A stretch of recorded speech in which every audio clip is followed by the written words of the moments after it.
What's up, guys? New knife for you, or new knife for me, I should say. This is the Spyderco Endura Sprint Run. It's the one with the V-Toku2 / SUS410 steel. It's the composite blade. Stand up so I can see this.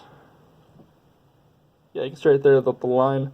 That's where it shows there's two different steels. I kind of wish they made this line more prominent, you know, like a darker line or a thicker one, just so you could really, because like you really, if I just glanced at this knife, I wouldn't really tell. It's when you look in detail that you can see that there's two different steels. But yeah, I picked this up for about $85. Not a bad price for what you're getting.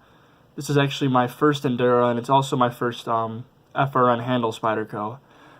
I've been interested or, tempted to buy an FRN Spyderco for a while just because they do have good blades, and they are the more reasonably priced ones, but in pictures, the FRN always just seems so ugly to me, like really aesthetically unappealing.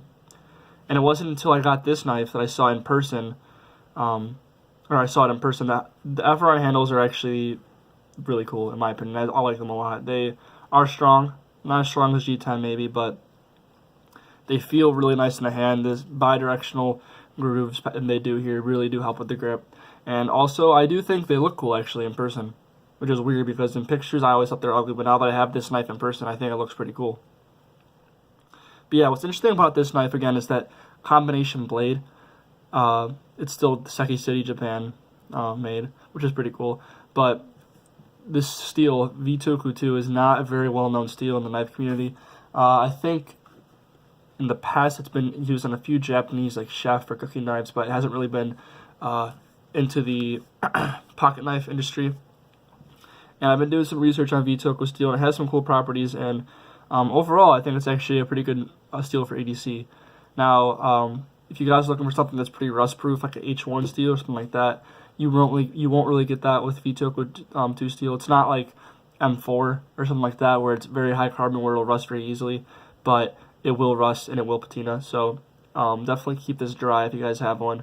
But it's mostly a stainless laminate steel is what's classified as. And from the specs that I have up right now, when this steel is hardened and heat anodized, it says the Rockwell hardness can up to 66.5, which is actually really good. And right out of the box, it came really sharp. We'll do a quick cut test with some paper. This out of my drawer.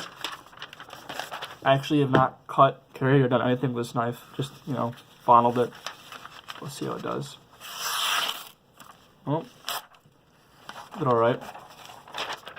Let's try the top. For some reason it's biting right at the edge there. Not quite sure why. There we go. Yeah, that's very sharp. And it has that full flat grind, which I'm a huge fan of because it's just an excellent slicer through paper. Where's my cloth? No, let's use my shirt. Try to keep this thing in good condition. But yeah, V-Toku steel says contains very few impurities and is easy to heat treat. Good ductility, workability, and easily forged. Hard and fine carbides are forming by adding chromium, tungsten, vanadium. What else is in there? And chromium. Manganese. So this steel has all kinds of stuff in it. Definitely one of the more complicated steels. And although I do really like this knife, I don't see myself carrying it too much in the future. I do want to get a Endura or Delica just in VG10. Just because I have had VG10 knives in the past, and I know that I can sharpen them. The problem with me is I don't really have the best sharpening systems. I don't have, the Wicked Sharp or whatever, because I obviously want one of those, but what are they, like $300? I just can't really afford that. But I just have the Kent Onion Work Sharp sharpener, which is, it's good. I like it. It's very easy to use, the one with the belt, the combo one. I might do a video on it, but I found with low budget steels like ACR MOV or AUS8 or VG10 or even 154 CM, those I can put awesome edges on easily, no problem. But the harder steels, the more complicated steels like this one, I haven't even touched it with that because I don't want to mess the factory edge up, and I probably will never even carry this. But I tried sharpening my PM2, which is S30V, on it because it needed to be sharpened because that's my main EDC, and I struggled to sharpen it well, and Might have actually messed up the edge a little bit.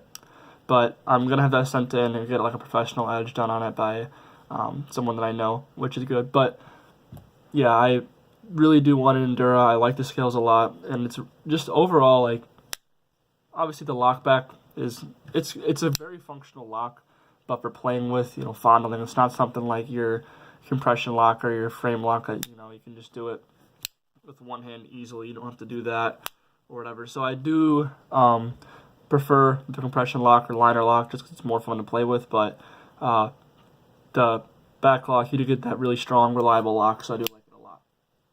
But yeah, these are just like kind of my impressions on this knife. Really cool sprint run. I'm going to be making more sprint run Spyderco videos in the future. I'm getting more into them. They're just really fun for me to collect. And yeah, let me know what you guys think about this knife. Thanks.